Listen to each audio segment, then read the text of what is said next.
Went down 2-0 early. Toronto seems to have a lot of momentum. How just impressed were you with the resilience of the group to push back and to have pretty much all four lines involved in that pushback? Well, we've kind of had that start. We just overskated one, got behind it, and there's just so much time left on the clock. I don't think it's hard to keep your group in. Pretty veteran group of guys that you should stay in the fight that you can.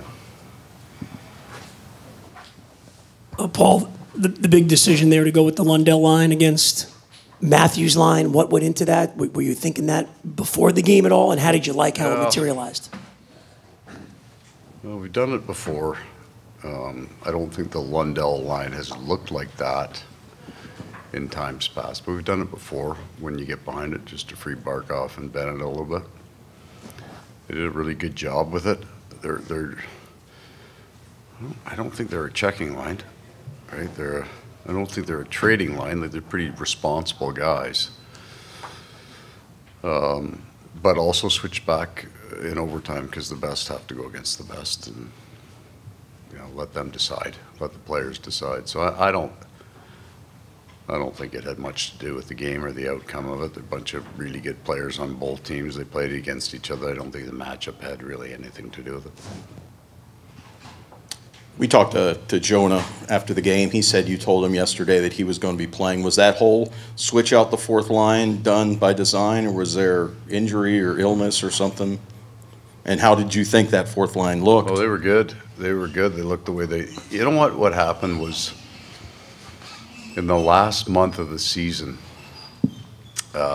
we had so many guys banged up and out of the lineup that line played, and there was one night on a analytics for and against game that it was +11, and we haven't had a forward at that number all year. So it's also something about the man and the line. Like they work so hard every single day that it just felt like we needed a bit of a style change a little bit, and they play a different style of game. But they've been good. They played really well for us in the last month and a half, like exceptionally well for us. So I've moved single players in and out, but I thought if Thomas was coming in or AJ was coming in, all three of them needed to come in. They needed to, because there's something there with the line. We've seen Carter Verhaeghe throw more hits and more bigger hits throughout the playoffs, but for tonight, for him to have 7 hits and then ahead of Brad's goal, stay out there and win a few puck battles to lead to that goal. I mean, what have you seen from him, both tonight and this postseason, to become a more physical player that wins those crucial puck battles? I think that he is, I can't explain it or articulate it well. There's a certain frequency that he plays at that he can get himself to at playoff time. And that there's a physicality, a speed, a directness, a simplicity to his game, that when there's more chaos or more intensity, that's when he's at his best. And he's not allowed to come off the ice in overtime. That's just a rule. How would you compare the experience of competing against Brad Marchand in a game like this versus coaching him? I swear less.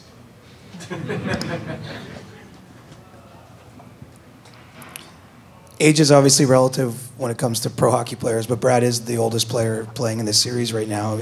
In that context, I mean, how do you explain, I guess, the way he's managed to stand out among the other guys? There's a base fitness to this, and he's well known in that, in his diligence, but also consistency. He's a very, very fit man. We traded for him. He'd come off an injury, a significant injury that he couldn't really train much with, and then he fits with that. We got a bunch of guys that love the gym, so you could just see him getting stronger and stronger. And then we got into 9 games in 15 days, right? So he played most of them. We just wore him right out, and it was actually good for him because he kind of played himself back into shape. A very, very fit man, and I would put him in the Reinhardt category of intelligence. That he's not running around burning a lot of energy. He shouldn't. He's picking his spots when to get into holes.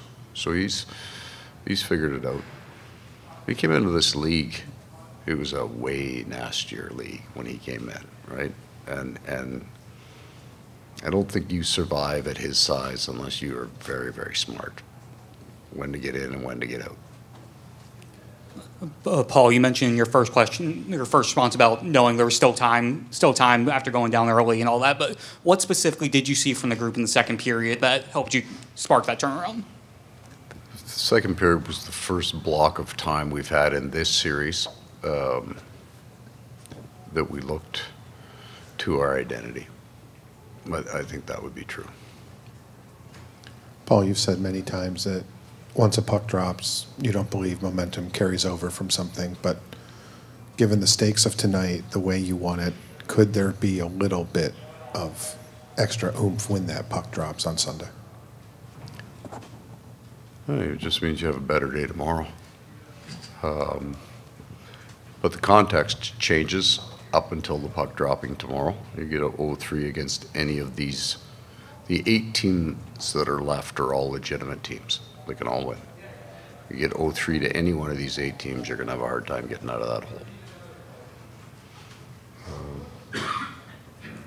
Paul, the Leafs have been pretty good in transition on the breakaway off the rush during this series. When Nylander and Knies both have breakaways in overtime, what's going through your head on the bench? It's just profanity. Anything you can share with us? Well, you don't want that.